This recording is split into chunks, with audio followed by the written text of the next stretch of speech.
दोस्तों नमस्कार। दोस्तों आज 17 मार्च 2026 की डेट है और शाम के 5 बजे हैं जिस समय हम ये वीडियो रिकॉर्ड कर रहे हैं। हम आज बात करने वाले हैं मरकरी का रेट्रोगेशन पीरियड जो इस साल 2026 में शुरू हुआ था 26 फरवरी को और जो एंड होने वाला है 21 मार्च 2026 को। अब सिर्फ 3 ट्रेडिंग दिन रह गए हैं इंडियन इक्विटीज़ के लिए और यूएस इक्विटीज़ के लिए तो अभी 4 सेशन रहते हैं। और हमने इस पीरियड के अंदर जो अभी तक सोफर पीरियड हुआ है उसमें हमने देखा है एक टोटल कार्नेज आया है ग्लोबल इक्विटी मार्केट में। पूरा उथल पुथल हो गया है जो हमने प्रेडिक्ट भी किया था, जिसका थंबनेल आपके सामने स्क्रीन के ऊपर भी आ रहा है।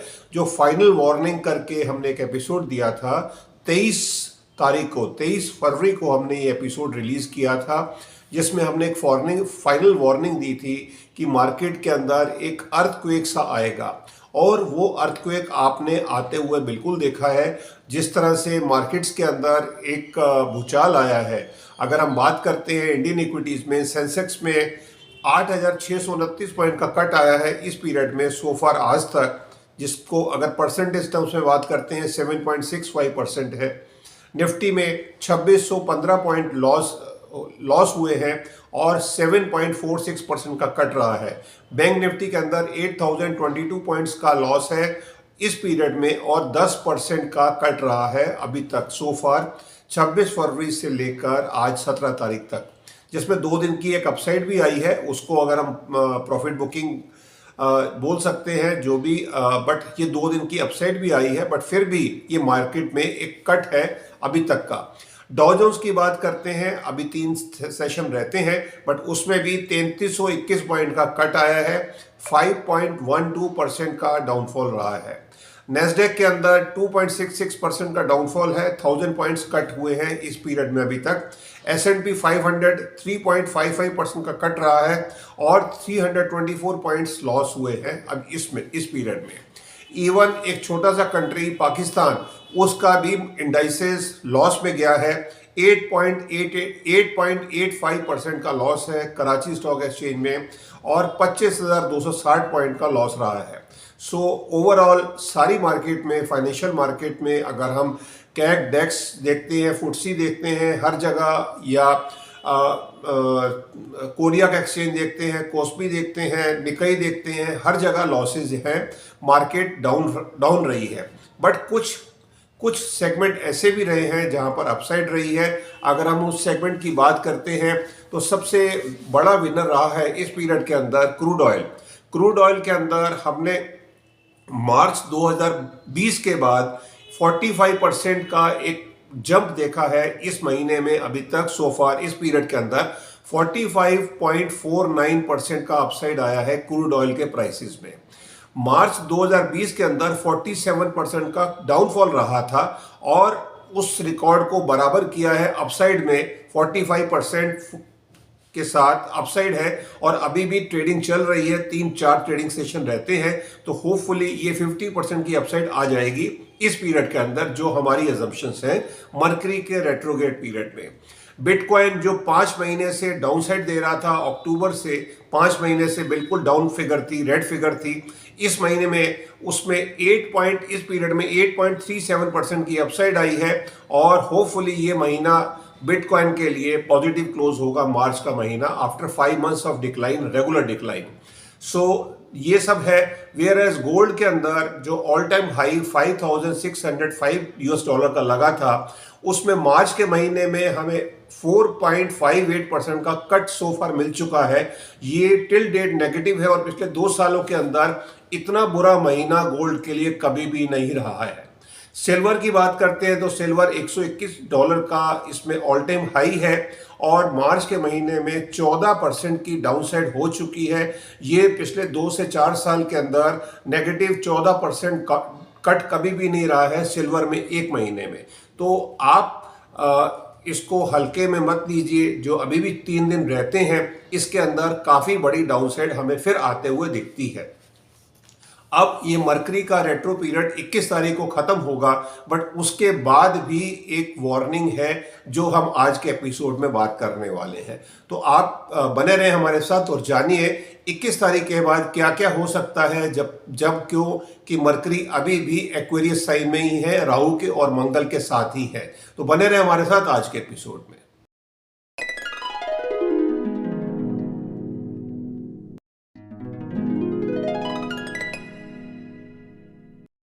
दोस्तों, आज का एपिसोड शुरू करने से पहले एक डिस्क्लेमर क्लॉज है कि हम जो भी बातें कर रहे हैं ये सब एस्ट्रोलॉजिकल रिसर्च के साथ है। इनका फाइनल ट्रेड से कुछ भी लेना देना नहीं है। आप हमारी बात सुनकर, एस्ट्रोलॉजिकल रिसर्च को सुनकर अगर आप कोई ट्रेड लेते हैं, कोई भी आप पोजीशंस लेते हैं बाजार में और आपको उसमें प्रॉफिट होता है या लॉस होता है, वो आप ही का रहेगा। उसका मेरा या मेरे चैनल से कोई भी लेना देना नहीं है। तो ये सब क्लियर करते हुए ही आप हमारी प्रेडिक्शन को सुने, सोचें, समझें और फाइनली अपना एक ओपिनियन बनाएं। हम आपको कोई टारगेट नहीं दे रहे हैं, हम आपको सिर्फ ये गाइड कर रहे हैं कि मार्केट में प्लेनेटरी मूवमेंट के साथ किस तरह से चीज़ें बदलती हैं। चलिए, अब हम बात कर रहे हैं मरकरी का जो रेट्रोगेशन पीरियड है, जो एंड हो रहा है 21 तारीख को, सैटरडे को सुबह 1 बजे, अर्ली मॉर्निंग को 1 बजे जब ये एंड होगा, उस समय स्थिति क्या बनेगी और हमें प्लैनेट्स क्या दिखा रहे हैं।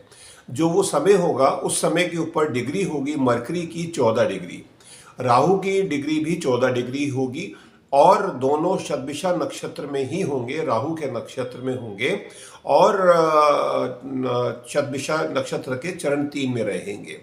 मार्स एक्वेरियस में ज़रूर है, बट उनकी डिग्री थोड़ी आगे हो गई है, 20 डिग्री है और उनका फिर आगे ट्रांजिट भी होने वाला है। 2 तारीख को, 2 अप्रैल को मार्स का ट्रांजिट हो जाएगा और वो पाइसेस में जाएंगे।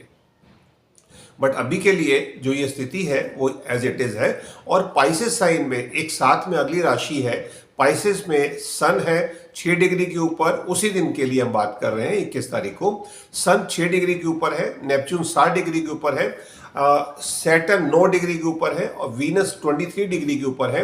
और वहां पर मून भी है, क्योंकि अमावस्या का समय है, न्यू मून का समय है। मून 29 डिग्री के ऊपर है। तो ये उस समय की जो प्लैनेटरी मूवमेंट है वो वहां बन रही है। और इसके ऊपर जो राहु, मरकरी और मार्स जो तीनों बैठे हुए हैं एक्वेरियस साइन में, इनके ऊपर 9th एस्पेक्ट जुपिटर का आ रहा है, जिसकी वजह से और बड़ा तांडव नहीं हो पाएगा। क्योंकि अगर जुपिटर की 9th एस्पेक्ट नहीं होता तो इस युद्ध के भयानक परिणाम होते जो अभी चल रहा है, यूएस इजराइल की जो वॉर चल रही है विद ईरान। सो ये सब स्थितियाँ हैं। और 2 अप्रैल को जो चेंजेस होगा, वो चेंजेस ये होगा, मार्स मूव कर जाएंगे एक्वेरियस साइन से और वो जाएंगे पाइसेस साइन में, जहां पर वो सन, सैटर्न, नेपच्यून के साथ कंजक्ट होंगे। उसका रिपरकशंस क्या होगा? वो रिपरकशंस ये रहेगा कि जो सी ट्रेड है, सी रूट है, वो बाधित ही रहेगा। नेपच्यून को हमने एक अलग एपिसोड दिया था, उसका थंबनेल भी आपके सामने स्क्रीन के ऊपर आ रहा है कि नेपच्यून और सैटर्न की युक्ति बनी थी 20 तारीख को, 20 मार्च को। उसके बाद से हमने सी रूट के ऊपर ऑब्स्टेकल्स होते हुए देखे हैं, जैसे स्टेट ऑफ हॉर्मुज का हुआ, या आने वाले समय में हम स्टेट ऑफ मलक्का का भी देखेंगे। तो ये सी रूट्स बाधित हो रहे हैं। इसमें ब्लॉकेज जो है ये आग में घी का काम करेगी। मीन्स जब मंगल वहाँ पहुँचेंगे, मंगल एक फायरी प्लेनेट है, वहाँ पर सैटर्न भी होंगे, दोनों एंटी प्लेनेट हैं, नेपच्यून होंगे, सन भी होंगे। तो ये एक बड़ा ट्रिकी सिचुएशन आगे भी बनने वाला है। तो इसका बेनिफिट क्रूड ऑयल के लिए बिल्कुल होने वाला है। क्रूड ऑयल में हमें बॉइलिंग स्टेज ही दिखती है, क्रूड ऑयल में अभी हमें लेटडाउन नहीं दिखती है। और उसकी वजह से गोल्ड सिल्वर में एक प्रेशर का माहौल रहेगा। ये महीना उनके लिए, गोल्ड सिल्वर के लिए, इन्वेस्टमेंट के लिए डाउन साइड का दिखता है, वेयर एज इक्विटीज के अंदर भी प्रेशर बिल्कुल रहेगा अभी। इसके बाद जो पहली साइन ऑफ रिलीफ मिलेगी वो मिलेगी वीनस के मूव आउट होने से। वीनस मूव आउट करेंगे 25 मार्च को और वो एरीज साइन में जाएंगे। जब वीनस 25 तारीख को मूव करेंगे और एरीज साइन में जाएंगे, वहां से सिल्वर के अंदर एक अपसाइड की फिगर की बात होगी। बट उससे पहले सिल्वर प्रेशर में ही रहने वाली है और होपफुली सिल्वर में हमें एक नीचे का लेवल आते हुए दिखता है, काफी नीचे का। इस पीरियड में 25 तारीख से पहले। और ये हमने आपको बात की है, मरकरी डायरेक्ट 21 तारीख को हो रहे हैं, 25 तारीख को अगला ट्रांजिट है जो सिल्वर के लिए एक पॉजिटिव होगा। उसके बाद अगला जो ट्रांजिट है 2 अप्रैल को होने वाला है, मार्स का वो जो ट्रांजिट है वो पाइसेस साइन में जाएंगे। उसमें इस वॉर में हो सकता है मिसाइल्स ड्रोन चलने कम हो जाएं, बट सी रूट बाधित ही रहेगा। उसमें हम अभी कोई लेटडाउन नहीं देख रहे हैं, बल्कि सी के अंदर कुछ बड़ी हरकत हम जरूर देख रहे हैं जो इस पीरियड में हो सकती है। इसमें हम चाइना और ताइवान का भी कुछ जो फ्रंट है वो भी गर्म होते हुए देखते हैं इस पीरियड में, जब 2 अप्रैल के बाद ये समय आएगा। और उसमें स्टेट ऑफ मलक्का में भी हमें कुछ हिंड्रेंस दिखती है, वहां पर भी कुछ ब्लॉकेज दिखती है। मरकरी डायरेक्ट तो हो जाएंगे, बट वो रहेंगे राहु के इन्फ्लुएंस में, और जो राहु के साथ ही रहेंगे 11 अप्रैल तक। 11 अप्रैल को जब मरकरी ट्रांजिट करेंगे पाइसेस साइन में, that will be sign of relief. वहां से चीजें सुधरनी शुरू होंगी, मार्केट में एक अपसाइड शुरू होगी। हमारी मार्केट में भी, जो मार्केट अभी सेल ऑन राइज है, हर राइज के ऊपर सेलिंग आ जाती है, प्रेशर बनता है, वो सेलिंग रुकेगी और मार्केट वहां से उसका ट्रेंड चेंज होगा, बाय ऑन डिप्स हो जाएगी। ये इसका एपिसोड भी हमने ऑलरेडी रिलीज किया हुआ है, उसका थंबनेल भी आपके सामने स्क्रीन के ऊपर आ रहा है कि 11 अप्रैल के बाद चीजें काफी सुधर जाएंगी और मार्केट वहां से एक अपसाइड लेगी। अब इसके बाद जो फाइनल ट्रांजिट होगा अप्रैल के महीने में मरकरी का, मरकरी ट्रांजिट कर जाएंगे एरीज साइन में, शनिदेव से भी हट जाएंगे और वहां से चीजें काफी बेटर हो जाएंगी मई महीने में। तो आप ये समझ सकते हैं things will get normalize from the month of May, 1 मई 2025। बट चीजें धीरे धीरे हमें 25 तारीख के बाद बदलती हुई दिखती हैं। पहले सिल्वर में और क्रूड ऑयल में तो हमें और अपसाइड दिख रही है। क्या फिगर होगी उसका हम एक अलग से एपिसोड लेकर आएंगे कि क्रूड ऑयल में हमें कहां तक का लेवल बनते हुए दिखता है। गोल्ड और सिल्वर अभी प्रेशर में ही रहने वाले हैं, बेस मेटल सब प्रेशर में रहने वाले हैं। इक्विटीज में भी कभी अपसाइड रहेगी, कभी डाउनसाइड रहेगी, बट अभी क्लियर नहीं कुछ होगा। मार्केट के अंदर अभी एक डाउनसाइड बाकी है और वो डाउनसाइड कभी भी एक बड़े स्वरूप में सामने आ सकती है। ये हमारी फाइंडिंग है जिसको हमने आपके साथ शेयर किया है। ये किसी भी तरह से बाइंग या सेलिंग एडवाइस नहीं है। अगर आपको कुछ भी बाइंग करनी हो या सेलिंग करनी हो तो आप अपने फाइनेंशियल एडवाइजर की राय जरूर ले लें। चलिए आज के एपिसोड में इतना ही। आप हमारे चैनल पर अगर नए आए हैं तो काइंडली लाइक करें, शेयर करें, सब्सक्राइब करें। हम आपको इस तरह के वैल्यू एडिशन एस्ट्रोलॉजिकल रिसर्च के साथ देते रहते हैं। तो अगर आप चैनल पर नए आए हैं तो काइंडली सब्सक्राइब करके जाएं। धन्यवाद। भारत माता की जय। जय हिंद।